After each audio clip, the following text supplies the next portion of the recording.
Hello there, I'm Johnstone Shaw. I'm 69 and I'm a retired GP and I live in Edinburgh. I was diagnosed with bladder cancer in 2019, the 30th of January 2019.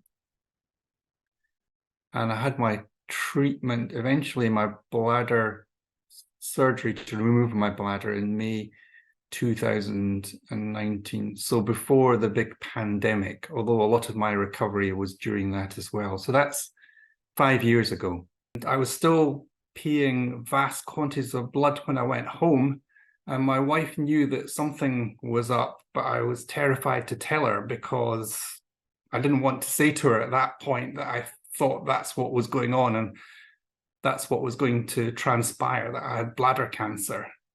I was very fortunate that my GP practice was easy to access and I knew that I had to do that. I thought I would end up in hospital that night, but fortunately after drinking vast quantities of water, the urine blood flow stopped. So I was able to go to my GP practice the next day and they referred me on to the bladder cancer. Well, it's a direct hematuria clinic.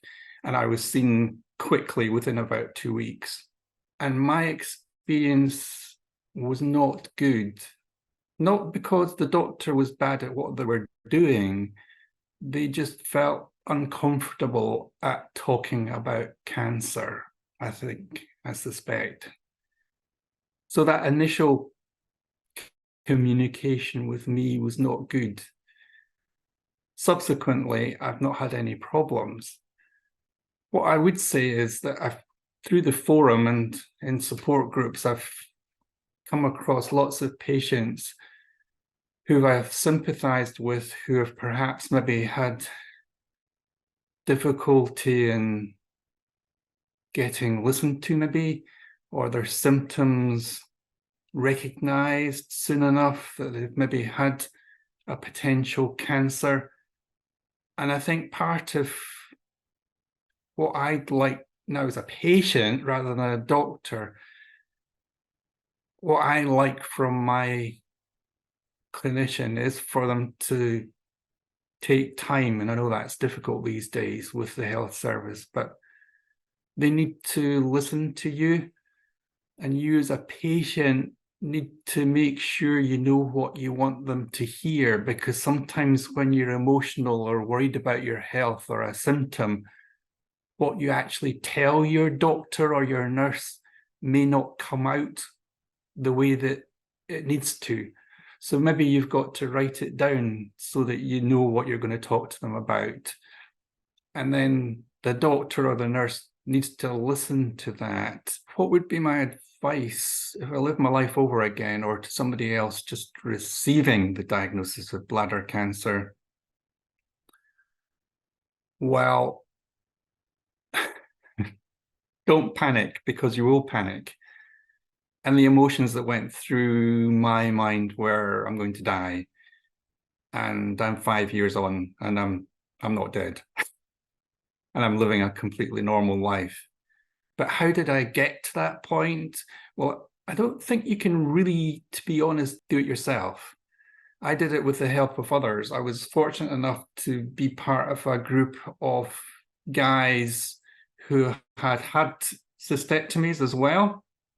It was done with Maggie's in conjunction with Fight Bladder Cancer. So there were 3 other guys who'd had urostomies around the same time as me with prostatectomies, and we all thought the world was coming to an end as well. And we're actually still meeting nearly 5 years on. And what got us through it all was actually a lot of the time laughing about the problems we were having. And we cried a lot.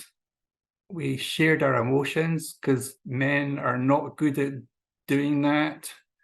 And being men, we worried about the things that men worried about, and women probably do as well, because after radical bladder surgery, virtually everyone will have major sexual issues.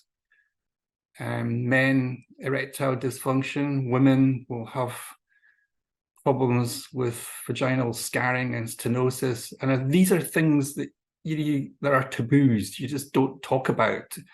And you find you can't talk about them with your family, particularly, or your spouse or your partner.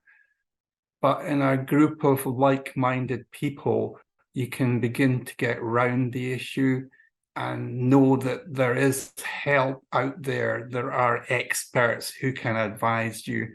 I feel healthy. I take regular exercise. I'm now retired, and I'm in the position of being able to be quite active and go on holiday, fly in a plane, go through airports. It's not a problem. Often, spouses, partners, children will need information to support the person who's going through the treatment or the diagnosis.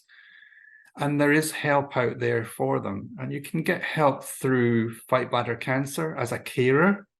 You don't have to be a patient. You can be a carer, get the information through the website. I would urge people to look for the help. And I understand that it's not available in all areas, but there will be ways of finding out. And there are links on the Fight Bladder Cancer website, for example, that can point you in the direction of where that support is.